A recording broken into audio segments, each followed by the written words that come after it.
internet here. Only when it's easy.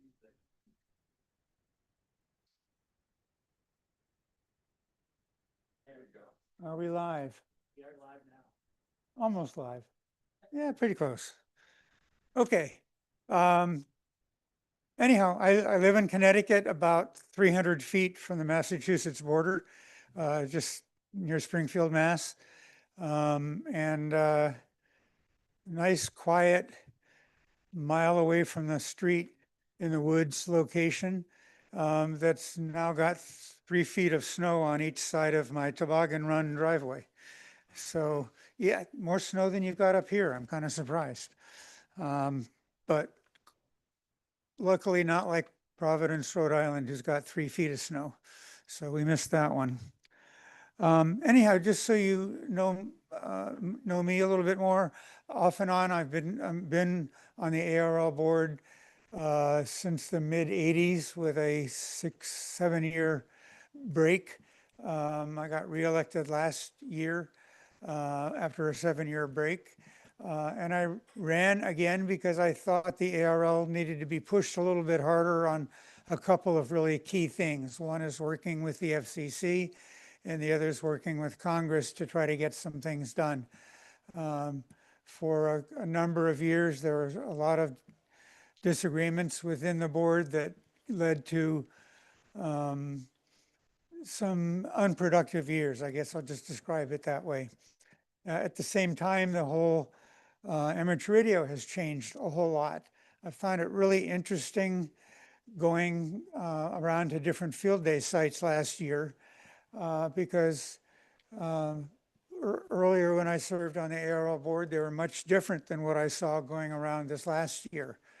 Last year, what I saw was a bunch of people my age helping out a bunch of people in their 20s and 30s that were used to parks on the air and summits on the air, and field day was kind of the same kind of thing, except that they didn't know how to put up bigger antennas.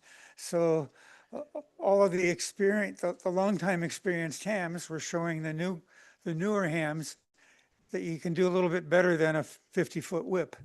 So there was a lot of that. And then there were a lot of field day sites I went to on Friday where nobody was setting up ahead of time.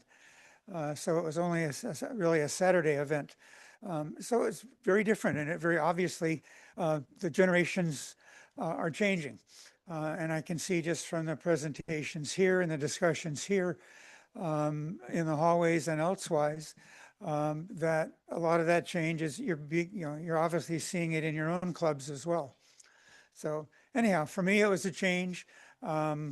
What I've pushed for a lot this last year and a half, well, year and a few months that I've been back on the board is to focus much more on telling our members, what's been going on with an ARRL, the good things that we are doing and the things that we're doing, trying to get some legislation through Congress and also some rules changes within the FCC that have been pending for way too long.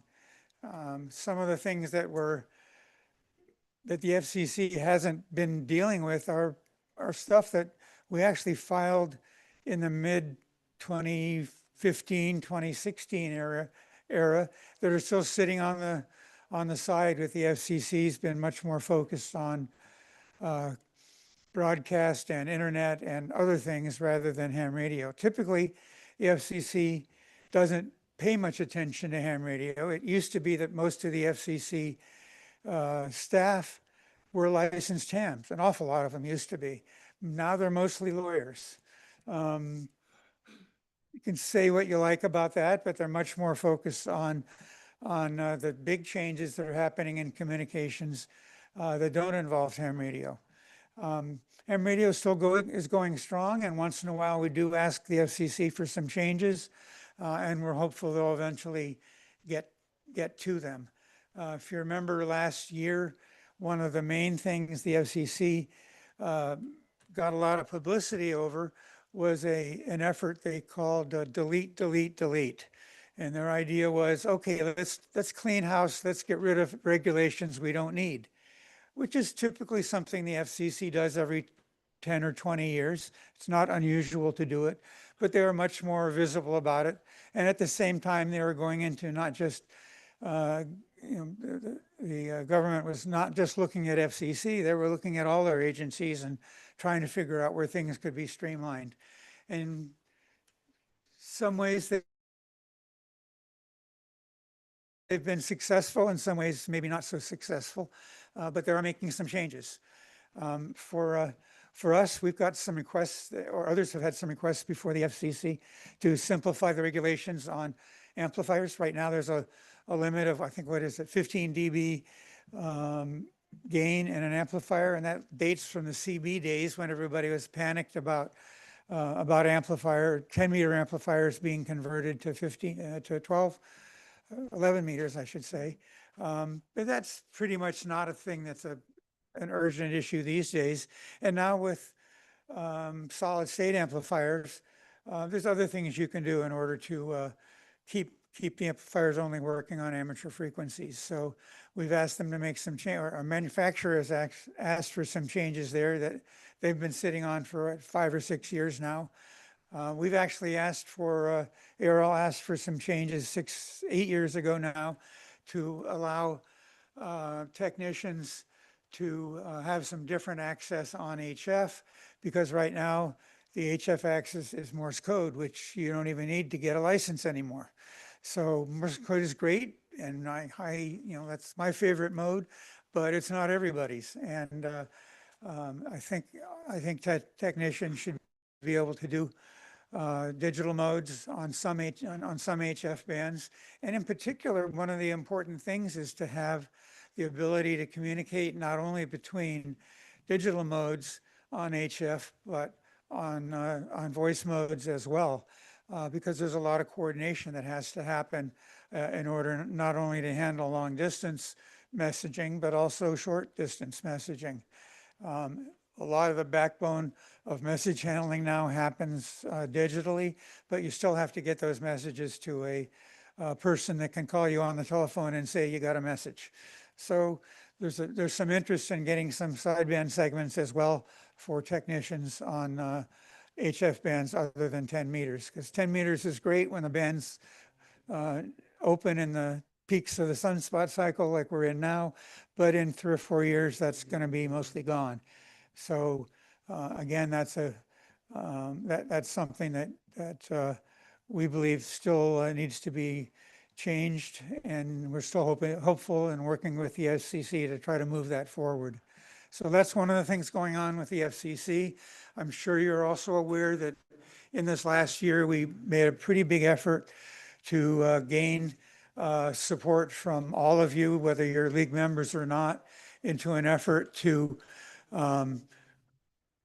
change the FCC rules related to homeowner association antennas. Right now, that's one of the biggest problems we have in amateur radio, is that a lot of people live in either homeowner associations or condos or locations where their antenna restricted by the deeds on the properties that they might live in.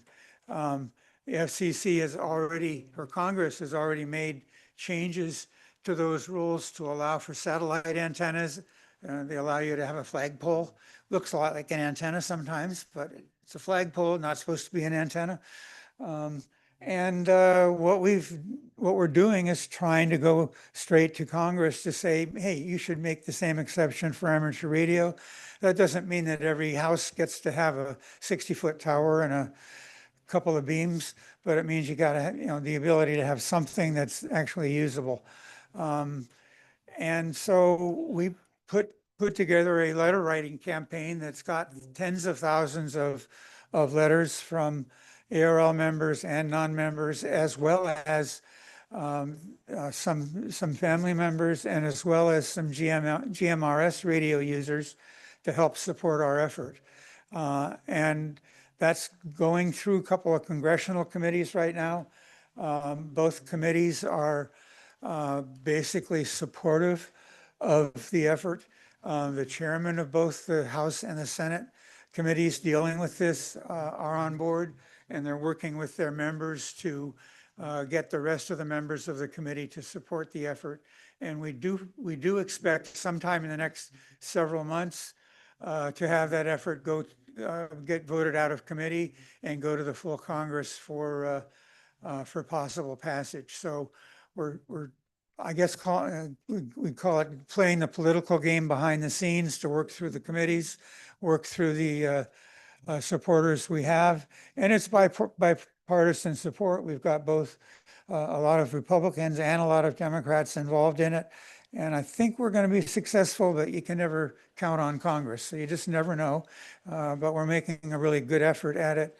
The hope was that we'd get it through Congress last year. And that didn't happen, partly because there was such a lengthy shutdown late in the year where Congress just was not doing anything. Today they're doing things. They're I think back in full hearings this next week or so. So we may see some movement happening soon. So that's one of the important things that I believe we're doing so far successfully. We've got a lot of the amateur community behind us, and thanks very much for the efforts that you guys have made to help us out on that. Why don't I take a break? Paul, did you want to do your presentation at this point? That'd be great. So, Paul, I have this mic also if you want to roam around. I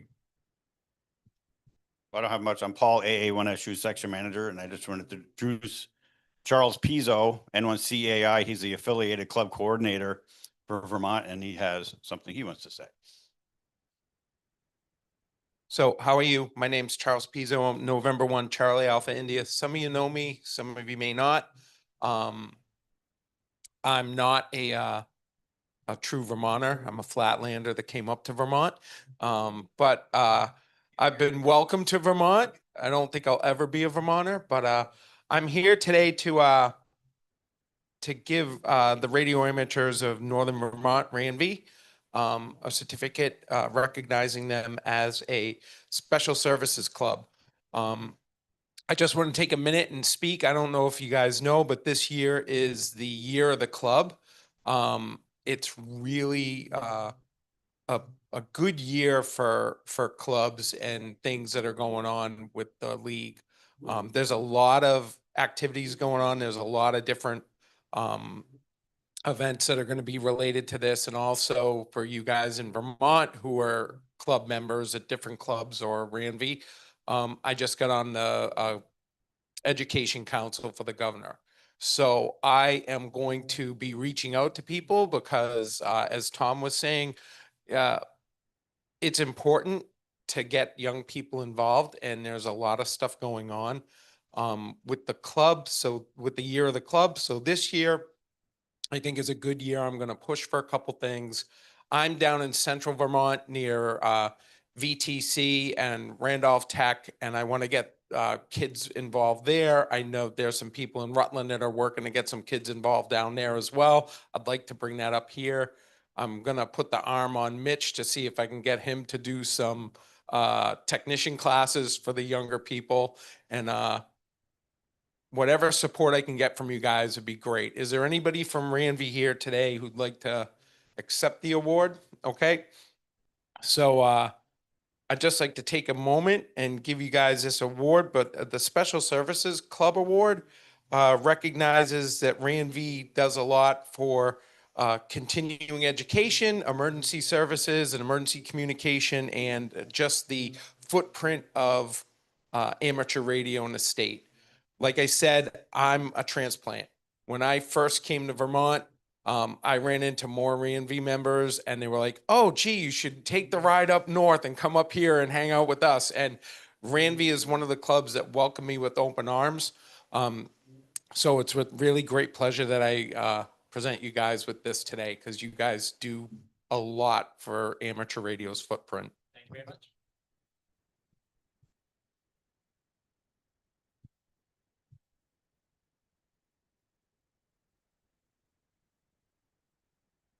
Thank you very much. And it says on our website that we are the fun club, and sometimes at members' expenses and sometimes as a group, but we always have fun. and you're all welcome to join. It's only $20 a year. Thank you. Okay, very nice. Thanks. Appreciate it. Yeah, as Charles mentioned, the ARRL's designated this year as Year of the Club. You've already seen some activity from that. We're putting the W1AW station on the air from every state this year. I don't know what the dates are for Vermont, but there's two different activations for I guess a week-long effort. I'm not sure who the coordinator is in.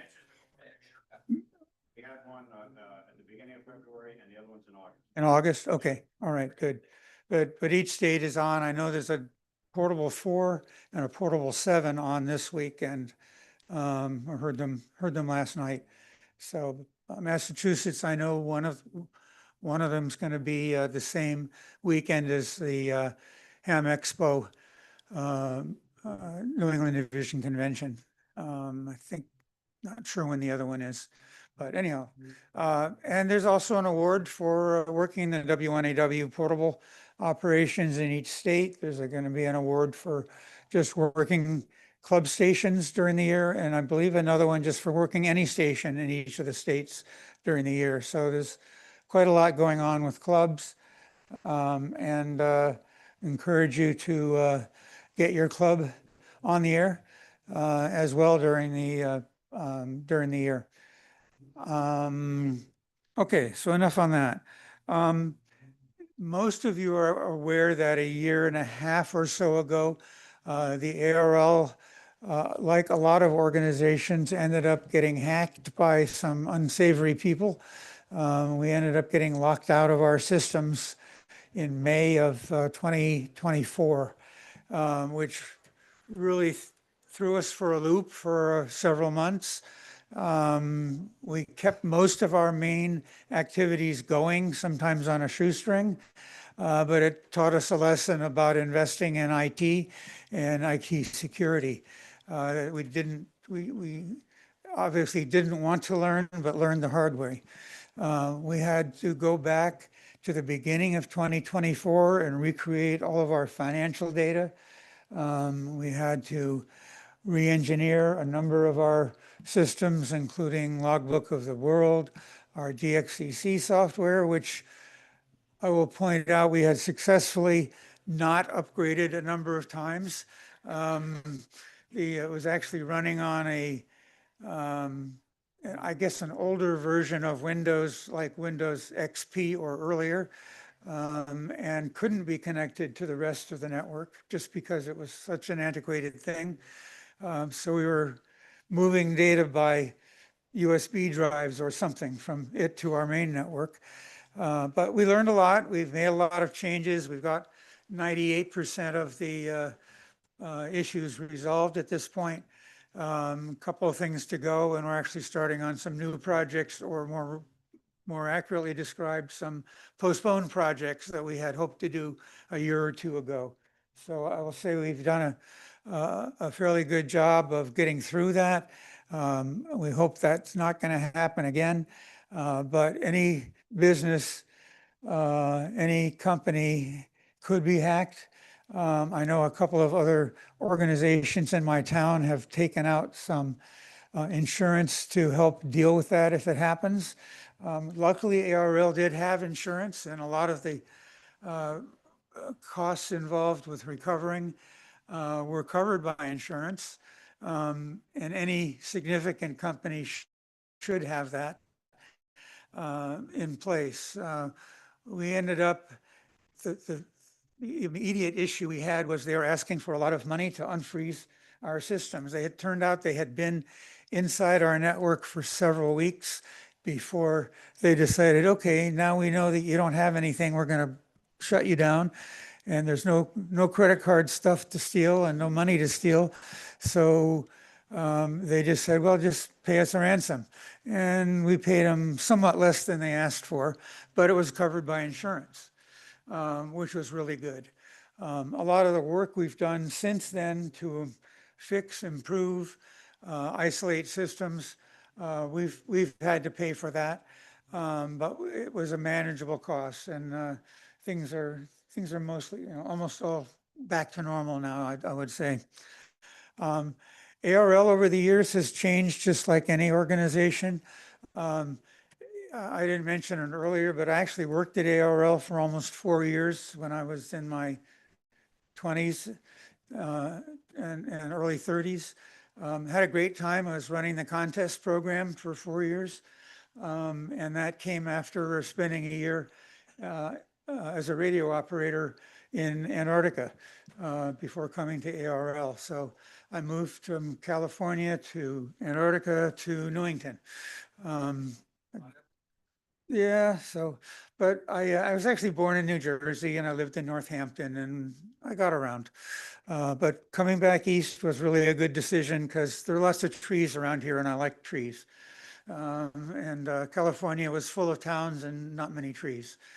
So anyhow, um, I um, serving on the ARL board was a really interesting thing for me because it's the first organization I was involved in that I got to look at things from a management level.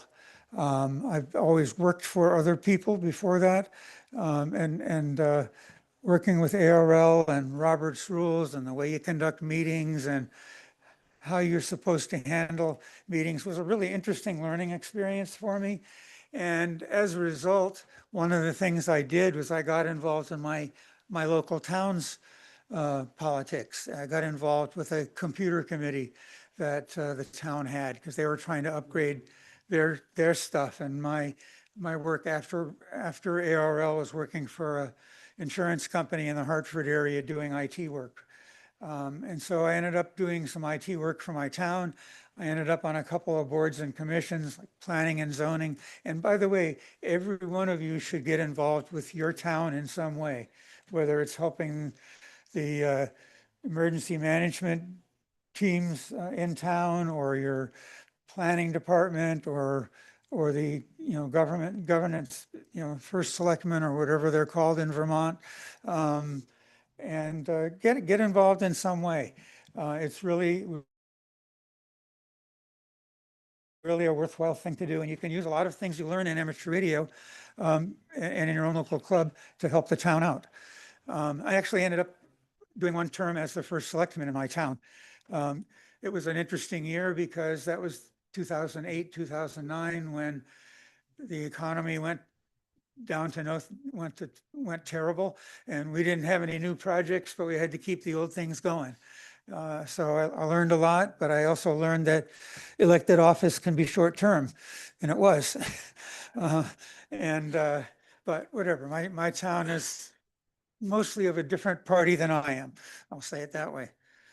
Anyhow, so all that stuff that you do within ham radio applies elsewhere, and the stuff that you do elsewhere applies in ham radio. So use it as a way to broaden your own involvement in your town or your local club. Okay, so what's going on now? I'm involved on the ARL board's Ethics and Elections Committee, which has been an interesting year. Last year was interesting. This year I'm the chairman. And I hope it's not interesting. Ethics and Elections Committees basically exist to make sure that board members deal with ethics appropriately. And if complaints come up, somebody has to take a look at them and make some judgments and decisions about them. ARL for the last several years has done electronic elections. If you're a member, you would have gotten a ballot a couple of years ago when when there were a couple of us running. I ended up beating the other guy who's a friend of mine by not very many votes, but enough. The electronic balloting has worked out very smoothly. We use a third party to send out information to members when there is an election, and your ballot goes back to them and they do the counting. As it turns out, close to 98% of the votes come in electronically. We do offer an option to get a paper ballot and for you to mail it in an envelope, but almost nobody does that. Most people get the information, they look online and at the statements that each candidate has made and then vote electronically. And it turns out those ballots come back fairly quickly. Right now, the timetable is the ballots go out before the 1st of October for all league members as of September 10th of that year.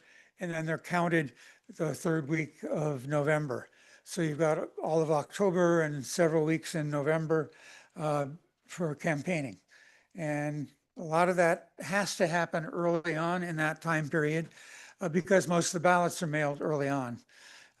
We're thinking long-term that we probably won't have paper ballots, but we do recognize that there are people who just don't want to or can't handle electronic ballots, and we're still leaving that option open. But in any case, we're thinking of shortening the time period for the election. That's one of our assignments this year, is to see if we can move that to a little bit shorter time period for the ballot distribution and counting. I'm also involved with the ARRL Foundation. At one point, I was president of the ARRL Foundation about 10 years ago.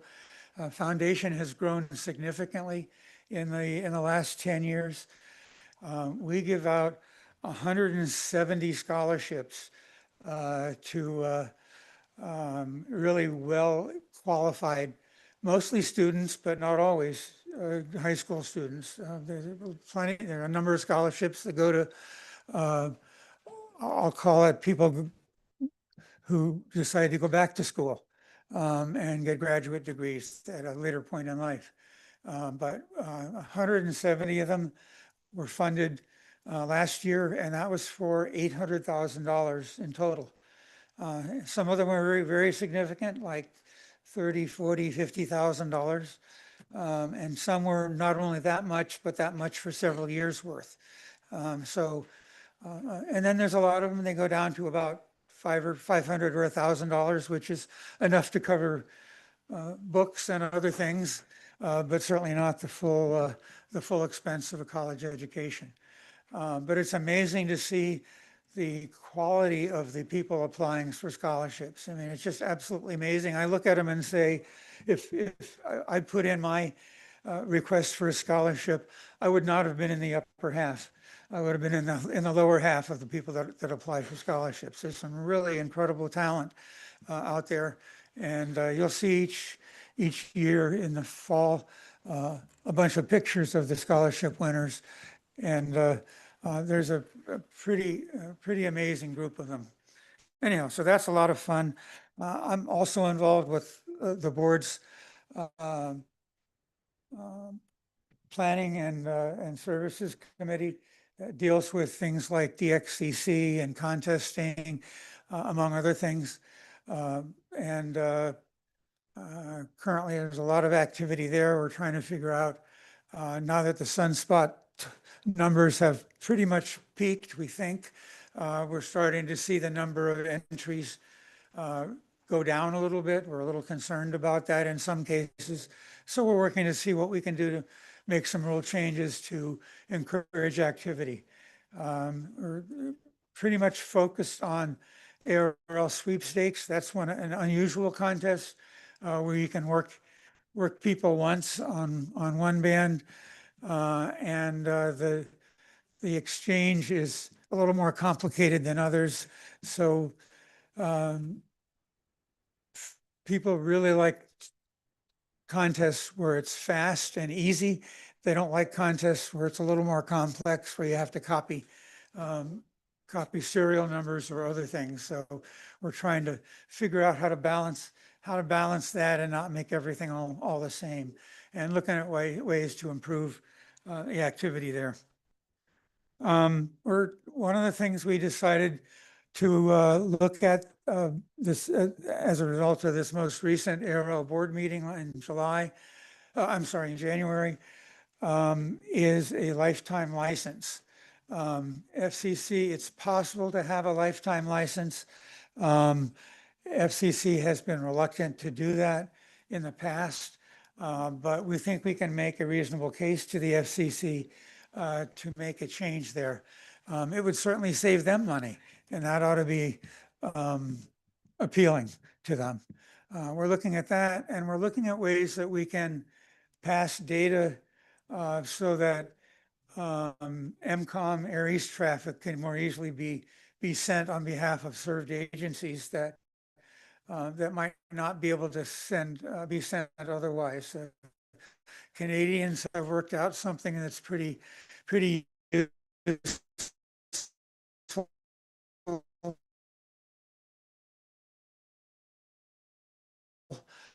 There's I guess a as well. So we're taking a look at that as a serious possibility, and we'll probably file something with the FCC later this year on that. ARRL as a whole is doing pretty good financially.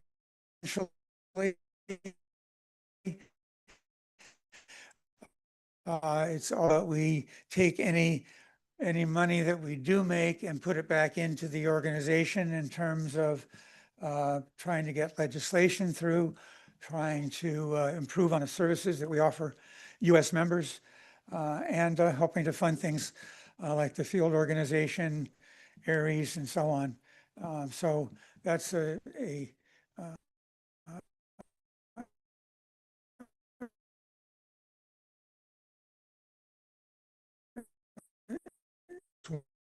one is just membership is from advertising. Third is from publication sales.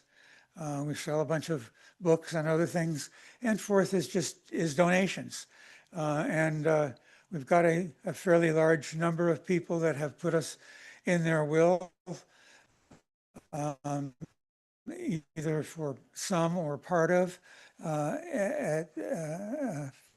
for how they're. We're working through a fairly large number of people who are licensed in the 50s and 60s that are now, like me, in the 70s now, that are getting to the point where you start thinking about health and those other things that you know you're not going to be here forever. So that's a big number, a large contingent, group that's aging at this point, and we're hopeful we'll see some contributions from that group. Publication sales, it's not growing very much. Advertising sales, not growing very much. So we've made some changes in the mix of publications we sell. They're not all paper anymore. We're trying in a couple areas. We're selling some products like what is the end-fed antenna and a couple of aluminum antennas, a couple of things in that area, particularly to try to get technicians more active on 10 meters this year, as an example. So we're working on different ways to raise money. Organizationally, we're down to about 80 employees.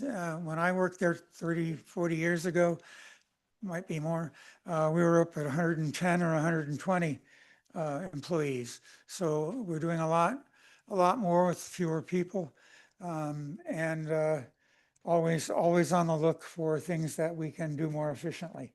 And it's for the most part working, but on the other hand, I'd rather see ARRL have 10 programs that everybody looks at and says those are done really, really well than having 30 programs where we do them okay. So that's one of the hard things to make decisions on, is when is something just going okay and can somebody else do it better, or just do it instead of us. So we're always looking at those options about where to put our dollars that we do have. The couple of years ago, the ARRL, well, quite a few years ago, the ARRL built a strategic plan that was supposed to last from 2010 to 2015. And if you go to our website, you'll still find it.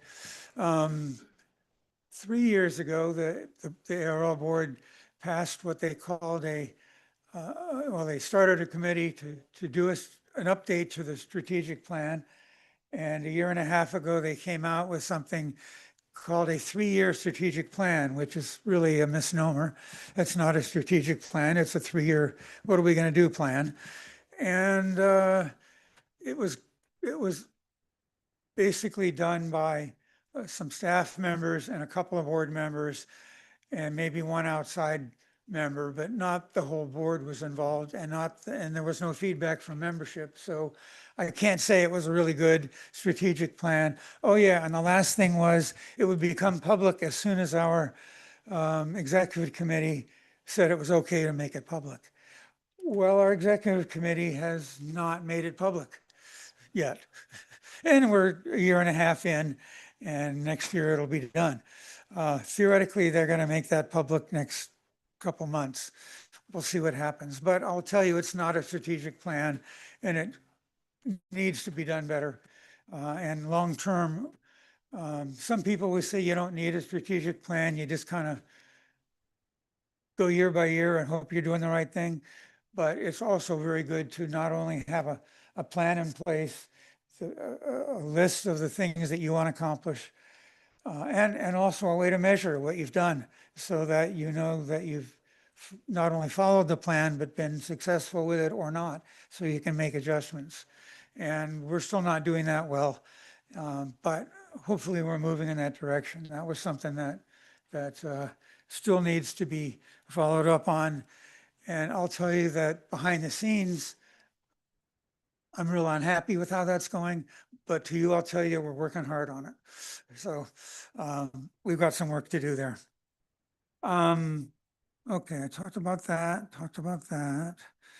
Board minutes, and I think if you look at the minutes from our board meeting and some of the committee meetings handled just before our last board meeting, I think we're doing a bit better in terms of communication and describing some of the things that we're doing.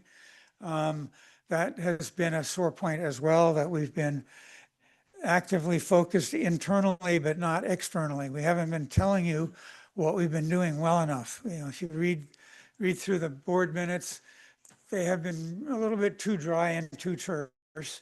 And I think we're getting a little bit better at not only making the minutes clearer, but having some stories on the website and ARRL bulletins about some of the other things going on. So I think and I hope we're continuing to move in that direction. And I actually hope that you can see the results from that. So I didn't look at the clock here, but I've probably talked way too much. 20 minutes, that's good.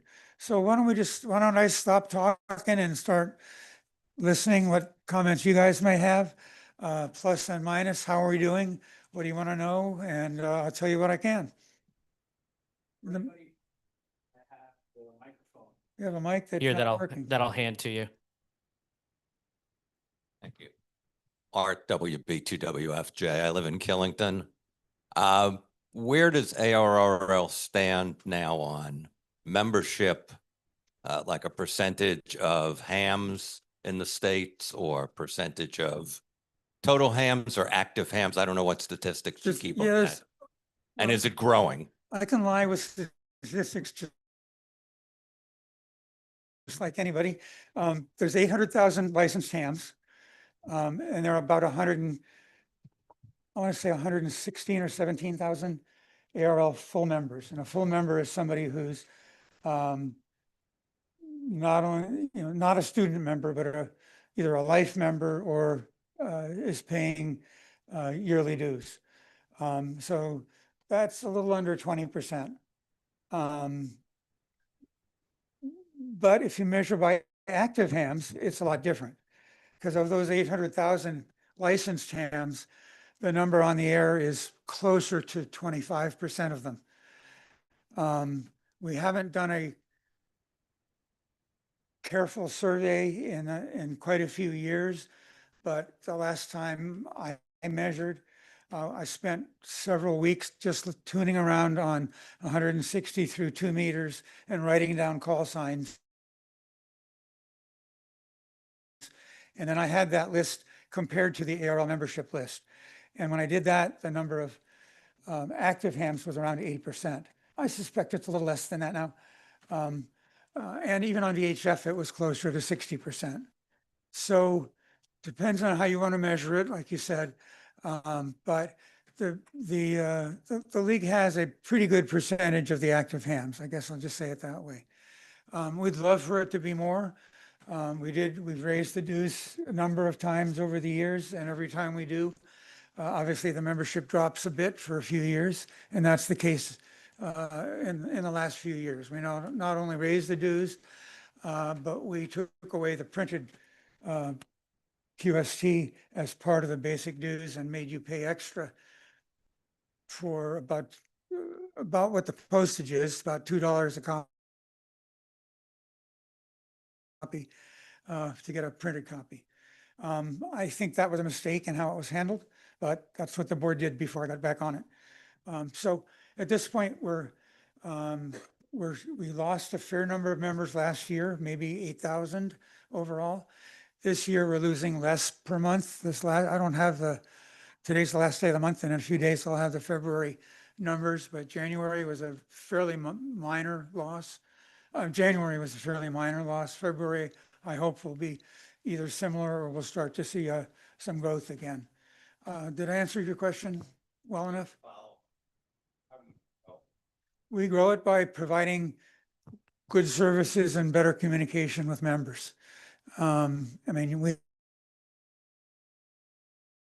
have to be doing things that you believe is beneficial for you as a ham. And it's not just do we serve members well, but we also need to serve those that are not members because we want them to become members. And the work that we do in Washington with Congress and the FCC is for all members. And so that's why we hope that all members would consider becoming ARRL members, because the work that, the ones that are members are paying for your access if you're not a member. So anyhow, the short story is we grow our membership by improving our services and by delivering good results in Washington. Thanks. Paul, AA1SU, I guess I have two questions. The first is the delete. Did anything come of that affected hams or that might in the future? So far, the things that the FCC has deleted under that have have been rules that didn't change anything. There was some older things that were still in the rules somewhere that they deleted,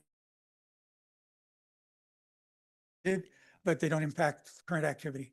The ones that are left, we actually commented on the delete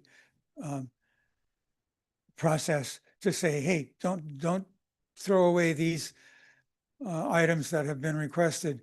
We still want to work through them and have filed some comments to support them. Okay. So we're hopeful that that's not going to impact us. And the other one is, so 60 meters still is not eligible for worked all states or DXCC. And I'd like to see that it would. And is that pretty much because it's shared with the government and they don't want it too crowded?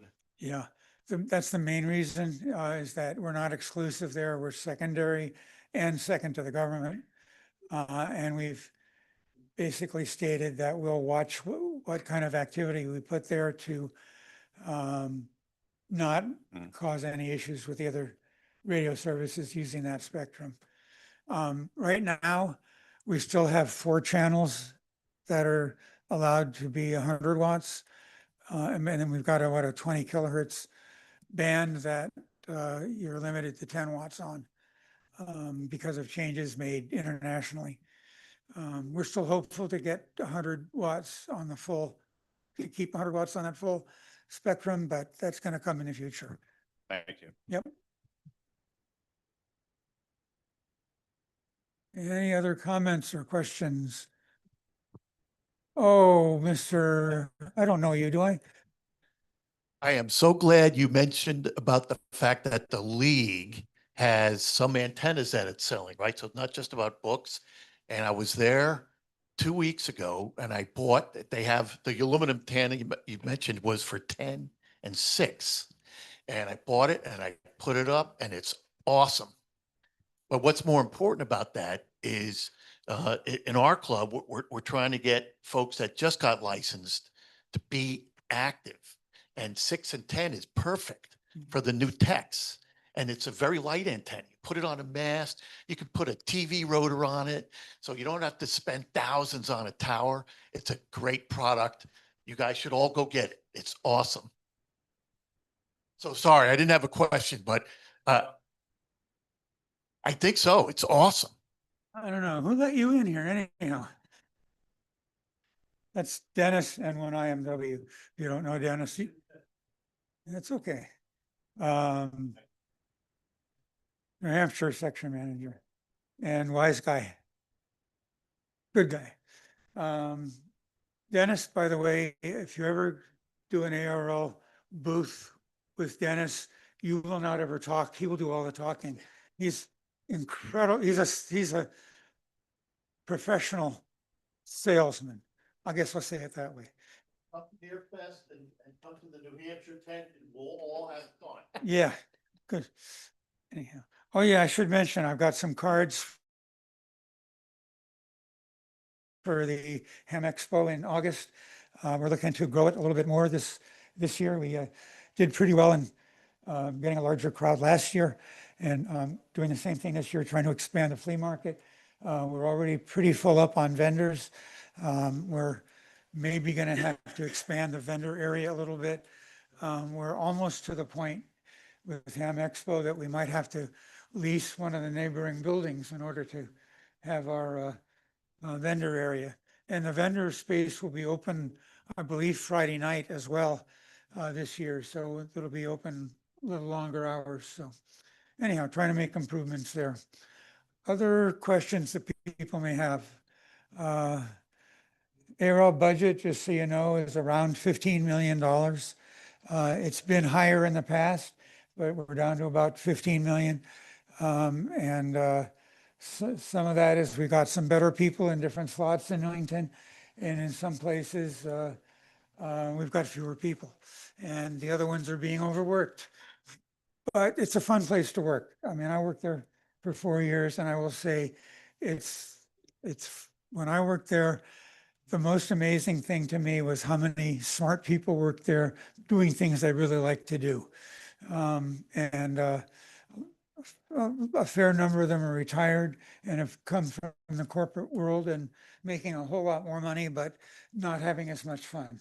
So it's an interesting place. So come visit if you've never been to Newington. It's a good place. You can operate on during the day, and some weekends they have open as well. Do Tom or Wayne, do you have any questions for Tom online?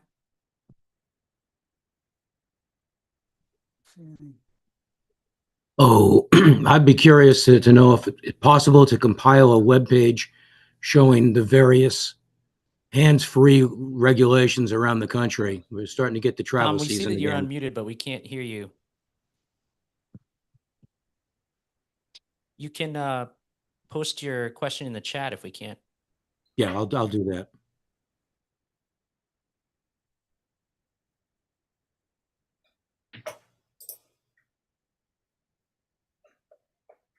Yeah, most likely. Oh, well. Yeah, Tom, I have a question. Yeah, go ahead. As the ACC, I'm curious, Vermont, New Hampshire, Vermont is one of the least populated states in the country. I've got some youth stuff coming up and I'd like to get some traction down at the league. But I know, like, when you're talking small groups, it's kind of hard to get on the radar. And I'm sort of interested with the year of the club and doing some things like that.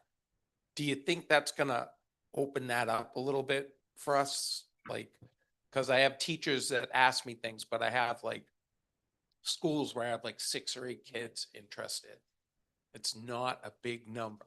No, but there are a number of people in Newington that would connect through Zoom to do a back and forth presentation with your group.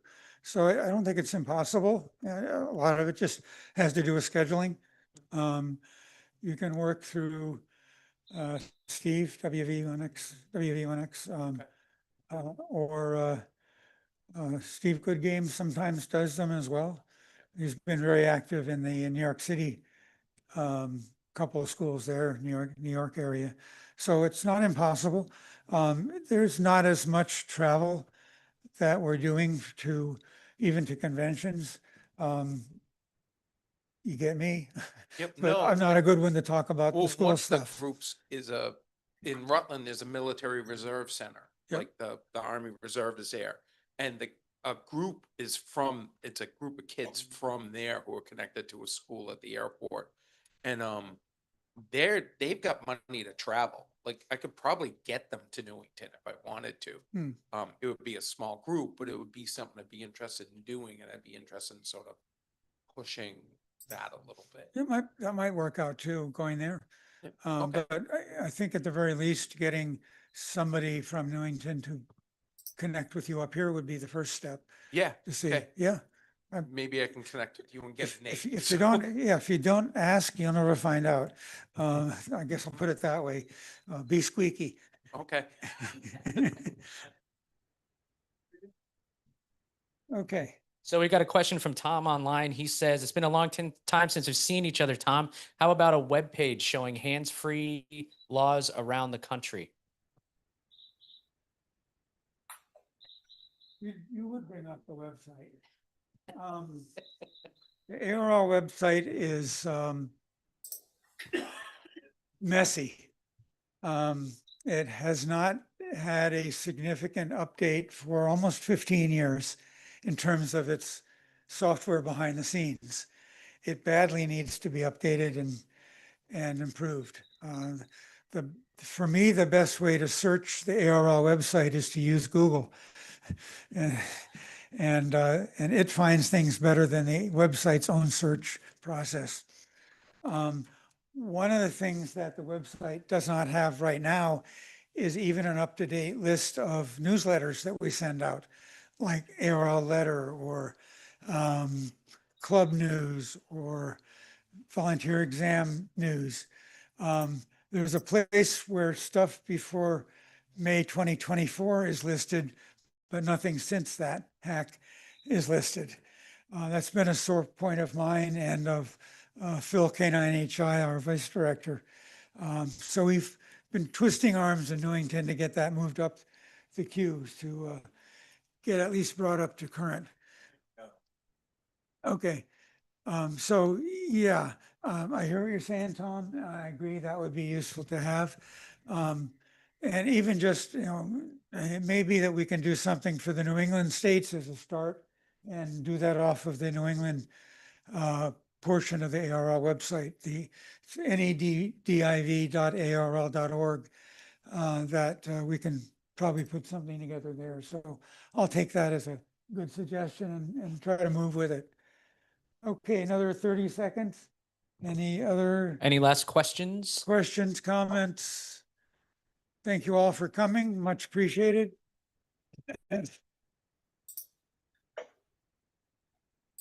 And see you next year at least.